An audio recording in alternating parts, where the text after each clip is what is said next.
Real Detective.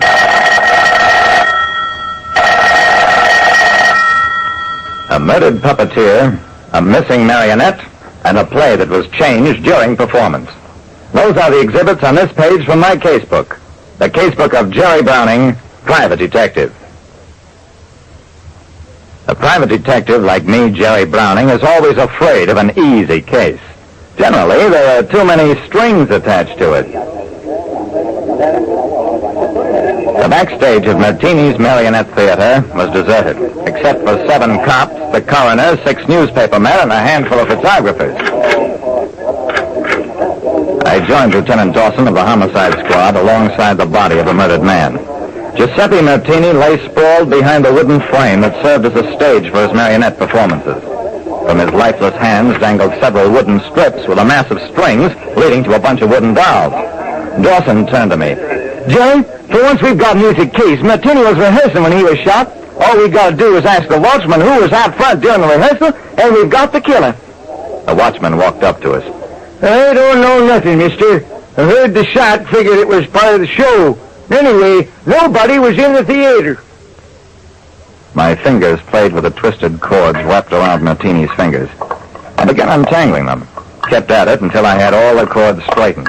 Then, hey, Dawson, come here a second. Dawson, there are 5 marionettes here, but Martini is holding the strings for 6.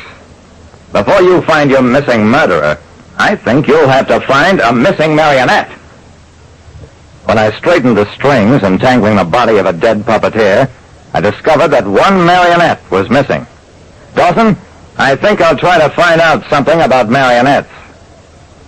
I drove to Sutton Lane and walked into a shop that looked like an illustration for Pinocchio. An old woodcarver was sitting on a bench surrounded by marionettes of all sizes and character. Mr. Sato, I understand you're the best marionette maker in the business. Sato bowed. If you will, tell me what you require. Just a little information about marionettes. Marionettes are as old as civilization, sir. From Italy comes the name. So lifelike were the dolls. People call them Little Maries, marionettes.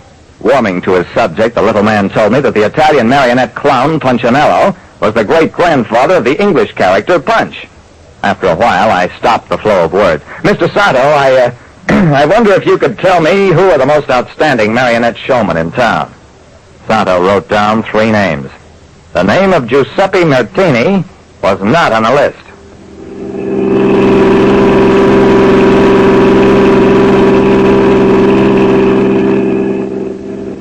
I drove to the first address, the Empire Theater, asked for Henry Gordon, went to his dressing room. I suppose you've heard about Martini being killed? Gordon nodded, and I went on. I'd like to know something about a certain kind of act Martini did, with 6 marionettes. Gordon shrugged. Sorry, I'm a modernist. Don't do that classic routine stuff. My dolls ride bikes, smoke cigars, play the piano, all trick stuff. Hey, why don't you go see Professor Bogliana? Bogliana was a 3rd name on my list. I tried a long shot with the 2nd name. How about Jojo Whitten? Gordon's face turned red. That phony calls himself a modernist like me, the great Gordon. The only thing modern about Whitten is the way he racketeers, trading on my reputation.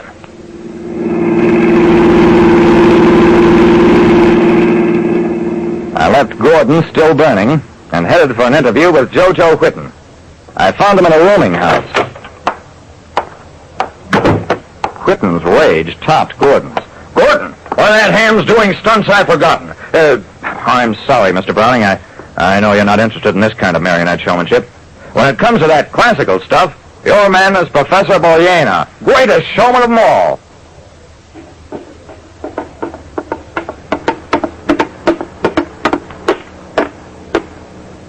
Another theater, another dressing room.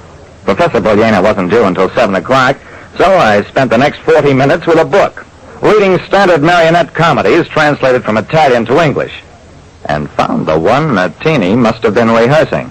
Then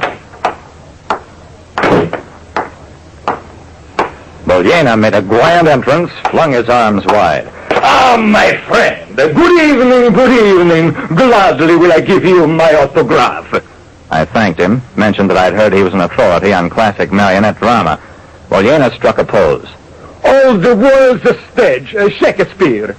Did you know Shakespeare loved the marionettes? His Midsummer Night's Dream and Julius Caesar were written expressly for marionettes. I thought, here we go again. So I cut through the lecture with, Professor, have you heard that Martini was killed? The professor bowed his head. Alas, the world has lost the greatest showman of them all. It was a familiar phrase. The same one Jojo Whitten had used about Professor Bolena. You can help me, Professor. When he died, Martini was rehearsing. I've done some checking and think he was rehearsing the classic play called Heart of Harlequin. If you would do it for me, it might help me understand what happened. Without properties or background, that is difficult, but to help Martini, I cannot refuse. He opened the trunk, started taking out marionettes.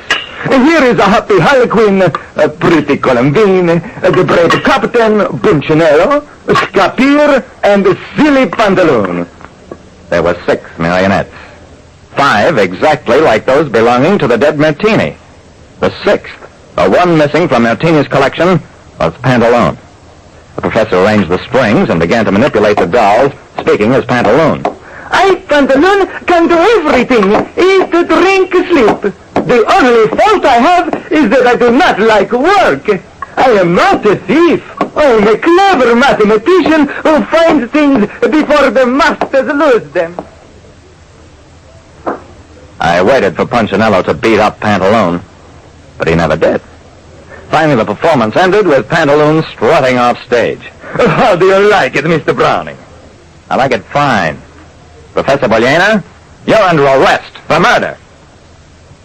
He confessed, finally. Martini stole my act, copied my marionettes, so I killed him with the marionette.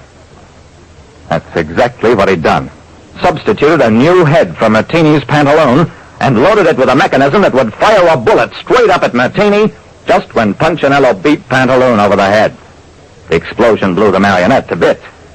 In his own performance, for me, the professor changed the story of the play and let Pantaloon escape the beating that might have aroused my suspicions. What the professor didn't know was that I was suspicious anyway because of his unprofessional lack of jealousy when I asked him about Martini. Like I said, there is such a thing as a simple case, but only when you catch the criminal in his act.